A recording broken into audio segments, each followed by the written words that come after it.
ಒಂದು ಏಕಾದಶಿಯ ಪ್ರಸಂಗ. ರಾತ್ರಿ ಎಲ್ಲ ಭಜನೆ, ವ್ಯಾಸರಾಜರು ಕೂತಿದ್ದಾರೆ. ನಸಿಕಿನ ಜಾವರೆ ಭಜನೆ ಆಯಿತು. ವ್ಯಾಸರಾಜರು ಸ್ನಾನಕ್ಕೆ ಹೋಗ್ತಾರೆ. ಒಂದು ಅರ್ಧ ಗಂಟೆ ಸ್ವಲ್ಪ ಮಲ್ಕೊಂಡು ಸ್ನಾನ ಮಾಡೋಣ ಅಂತ ಪುರಂದರದಾಸರು ಮಲಗುತ್ತಾರೆ. ಮಲಗಿದವರೇ ನಿದ್ದೆ ಹತ್ತಿ ಬಿಡ್ತಾರೆ. ರಾತ್ರಿ ಎಲ್ಲ ಭಜನೆ ಮಾಡಿ ಸುಸ್ತಾಗಿಬಿಟ್ಟಿತ್ತು. ಏಕಾದಶಿ ಉಪವಾಸ ಬೇರೆ, ನಿದ್ದೆ ಹತ್ತಿದೆ. ಯಾರು ಎಬ್ಬಿಸಲೇ ಇಲ್ಲ ಅವರು. ಎಲ್ಲಿವರೆಗೆ ವ್ಯಾಸರಾಜರು ಪೂಜೆ ಮಾಡಿ ದೇವರ ಕಟ್ಟಿಗೆ ಕಟ್ಟಿ ತೀರ್ಥ, ಮೊದಲು ಪುರಂದರದಾಸರು ತೀರ್ಥ ಕೊಡ್ತೇನೆ ಕರ್ಕೊಂಬ ಅಂತ ಒಂದು ಶಿಷ್ಯರನ್ನು ಕಳಿಸ್ತಾರೆ. ಶಿಷ್ಯ ಮನೆಗೆ ಬಂದು ನೋಡ್ತಾನೆ, ಏಕಾದಶಿ ಅಂಗಾರ ಹಣೆ ಮೇಲಿದೆ. ಇನ್ನು ಪಾಪ ಮಲಗಿದ್ದಾರೆ, ದಾಸರು ಇನ್ನು ಮಲಗಿದ್ದಾರೆ. ವ್ಯಾಸರಾಜರು ತೀರ್ಥಕ್ಕೆ ಕಾಯ್ತಿದ್ದಾರೆ. ನೀವು ಹೇಳೋದು ಯಾವಾಗ, ಹಂತಿಕ್ಕೋದು ಯಾವಾಗ, ಸ್ನಾನ ಯಾವಾಗ, ಯಾವಾಗ ಬರೋರು ನೀವು? ನಿಮಗೂ ತೀರ್ಥ ಕೊಡೋದು ಹೋಗಿ ಇನ್ನೊಬ್ರು ಪಂಡಿತರಿಗೆ ಕೊಡಲ್ಲ, ಕಾರಣ ಯಾವಾಗ?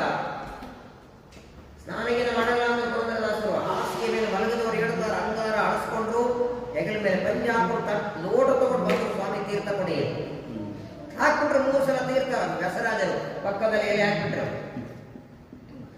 ಅವತ್ತಿನ ಎಲ್ಲ ವಿದ್ವಾಂಸರು ನಾವು ದಾಸರ ಪಕ್ಕ ಕೊಡಲ್ಲ, ಎದುರುಗಡೆ ಕೊಡ್ತೇವೆ. ಊಟ ಶುರುವಾಯಿತು. ಆ ಆಚಾರ, ಈ ಆಚಾರ, ಈ ಆಚಾರ, ಆಚಾರ ಏನಿಗೆ ಗೊತ್ತೇನ್ರೆ? ಪುರಂದರದಾಸರ ಗೆಲ್ಸೋದಕ್ಕೆ ಹೋದ ಮಲಗಿದ್ರವರು. ಬ್ರಷ್ ಮಾಡಿಲ್ಲ, ಹಂತಿಕ್ಕಿಲ್ಲ, ಸ್ನಾನ ಮಾಡಿಲ್ಲ. ವ್ಯಾಸರಾಜರು ಪಕ್ಕದಲ್ಲಿ ಕೂರಿಸ್ಕೊಂಡಿದ್ದಾರೆ. 4 ಗಂಟೆಗೆ ಬಾವಿಗೆ ಹೋಗಿ ಸ್ನಾನ ಮಾಡಿ ನಮ್ಮ ಅಲ್ಲೆಲ್ಲೋ ದೂರ ಎಲೆ ಹಾಕ್ತಾರೆ. ವ್ಯಾಸರಾಜರಿಗೆ ಅದೇನು ಮಾಟ ಮಾಡಿದ್ದಾರೆ ಪುರಂದರದಾಸರು. ಒಟ್ಟಿ ಕನ್ನಡದಲ್ಲಿ ಹಾಡ ಮಾಡ್ತಾರೆ. ನಮ್ಮ ನೋಡಿ ವ್ಯಾಸರಾಜರು ಎದುರೇ ಮಾಡಲ್ಲ. ಊಟ ಮುಗಿಯೋವರೆಗೆ ಮಾತುಕತೆ ಆಯಿತು. ಊಟ ಆದ ಮೇಲೆ ಮತ್ತೆ ತೀರ್ಥಕ್ಕೆ ಬರ್ತಾರೆ. ವ್ಯಾಸರಾಜರು ಏನೋ ನಡೆದಿತ್ತಲ್ಲ ಪಂಕ್ತಿಯೊಳಗೆ ಗುಜು ಗುಜು ಗುಜು ಮಾತು. ಮತ್ತೆ ಸ್ವಾಮಿ ನಿಮ್ಮ ಎದುರಿಗೆ ಮಾತಾಡೋ ಶಕ್ತಿ ಅಂತೂ ಇಲ್ಲ. ಅಷ್ಟು ಪ್ರೀತಿ ಯಾಕೆ ನನಗೆ ಪುರಂದರದಾಸರ ಮೇಲೆ? ಜ್ಞಾನ ಇದ್ರೆ ಸಾಕ, ಆಚರಣೆ ಬೇಡವಾ? ಮಾರೆಯ ಸ್ನಾನನೂ ಮಾಡಿಲ್ಲ, ಏಕಾದಶಿ ಅಂಗಾರನ್ನು ಅಳಿಸ್ಕೊಂಡಿಲ್ಲ, ತೀರ್ಥ ಕೊಟ್ರೆ ಅವರಿಗೆ. ಇಷ್ಟೇನಾ ವ್ಯಾಸರಾಜ?